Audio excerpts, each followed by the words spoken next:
Good morning students. आज हम अपना नया लेसन रासायनिक बंध स्टार्ट करते हैं।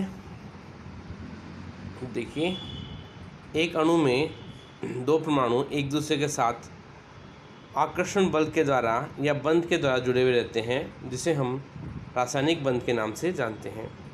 मतलब जो भी अपने पास कोई आकर्षण बल है या बंध है, वो क्या कहलाता है? रासायनिक बंध कहलाता है। ठीक है, इनको समझाने के लिए अपन एक सबसे पहले लुईस कोसेल संरचना पढ़ते हैं, जिसे हम इलेक्ट्रॉन डॉट स्ट्रक्चर यानी इलेक्ट्रॉन की बिंदु संरचना के नाम से भी जानते हैं, जो आप लोग 10th क्लास में पढ़ के आए हो। इसमें क्या होता है कि लुईस और कोसेल नाम के साइंटिस्ट ने इनको सबसे पहले बताया था। उन्होंने बताया था कि बाह्यतम कोश में उपस्थित इलेक्ट्रॉन, जिसे हम संयोजी कोश के इलेक्ट्रॉन कहते हैं, ये ही केवल बंध बनाने में भाग लेते हैं। तो ये बात अपने को दिमाग में रखनी है कि जब भी बंध का निर्माण करेंगे, बंध के निर्माण में केवल बाह्यतम कोश में जितने इलेक्ट्रॉन्स होंगे वो ही इलेक्ट्रॉन्स भाग लेंगे। अंदर के कोश की तरफ जो इलेक्ट्रॉन्स होंगे वो भाग नहीं लेते हैं। लुईस तथा कोसेल के अनुसार संयोजी कोश के इलेक्ट्रॉन का साझा करके दूसरे परमाणु के साथ करते रहते हैं।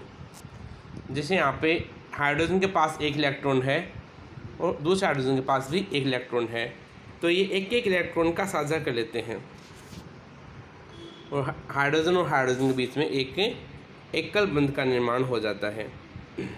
इसी प्रकार ऑक्सीजन की बात की जाए तो ऑक्सीजन के पास बाह्यतम कोश में 6 इलेक्ट्रॉन है। इसको अपना अष्टक पूरा करना है। अष्टक पूरा करने का मतलब बाह्यतम कोश में प्रत्येक एलिमेंट यह चाहता है कि मैं अपने 8 इलेक्ट्रॉन को पूरा कर लूँ। तो ऑक्सीजन 2 इलेक्ट्रॉन का साझा दूसरे एलिमेंट से कर लेता है, दूसरे तत्व के साथ, और ऐसा ही ऑक्सीजन का दूसरा परमाणु इस दूसरे के साथ में कर लेता है। यानी इन दोनों के पास अब अगर देखें तो इस गोले में 8 इलेक्ट्रॉन हो गए हैं और ऑक्सीजन के बीच में डबल बॉन्ड का निर्माण होगा, क्योंकि 2 इलेक्ट्रॉन का साझा हुआ है, इसलिए द्विबंध का निर्माण हो जाता है। ठीक है, इसी प्रकार नाइट्रोजन और नाइट्रोजन के बीच में यहाँ पर त्रिबंध बनता है, क्योंकि नाइट्रोजन के पास बाह्यतम कोश में 5 इलेक्ट्रॉन है। अब अष्टक पूरा करने के लिए कितने इलेक्ट्रॉन चाहिए? 8। तो ये क्या करेगा? ये 3 इलेक्ट्रॉन का साझा कर लेता है। तो यहाँ पर देखिए कि यह किस प्रकार से 3 इलेक्ट्रॉन का साझा करके अपने बाह्यतम कोश में 8 इलेक्ट्रॉन को पूरा करके नाइट्रोजन के बीच में त्रिबंध का निर्माण कर लेगा। इसी प्रकार देखो CH4 में कार्बन के पास बाह्यतम कोश में 4 इलेक्ट्रॉन। अब 4 इलेक्ट्रॉन को ये दूसरे जो हाइड्रोजन के 4 एटम है, जिन हाइड्रोजन के पास एक एक इलेक्ट्रॉन है, ये एक एक इलेक्ट्रॉन का साझा कर लेता है और कार्बन के पास में 8 इलेक्ट्रॉन हो जाते हैं और हाइड्रोजन के पास में 2 इलेक्ट्रॉन हो जाते हैं। ये ऐसा करके जो उत्कृष्ट गैस है उसका विन्यास प्राप्त कर लेते हैं और अष्टक के नियम का पालन करते हैं। ठीक है ना? तो उत्कृष्ट गैस के विन्यास को प्राप्त करने के लिए परमाणु अष्टक के नियम का पालन करता है।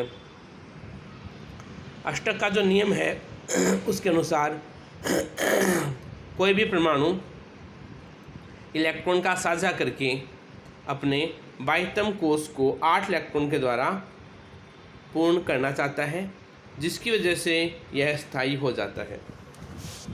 तो ये अपने पास एक सिंपल सी बात आ गई है कि हर एक परमाणु चाहता है कि भी उसका जो बाह्यतम कोश है, उस बाह्यतम कोश में 8 इलेक्ट्रॉन पूरे हो जाए और इन 8 इलेक्ट्रॉन को पूरा करके ये जो अपना ऑक्टेट है, जिसे हम अष्टक कहते हैं, इसको पूर्ण कर लेता है और इसको पूर्ण करके ये एक पूर्ण रूप से स्थायी एक यौगिक का निर्माण कर लेता है ये। ठीक है ना?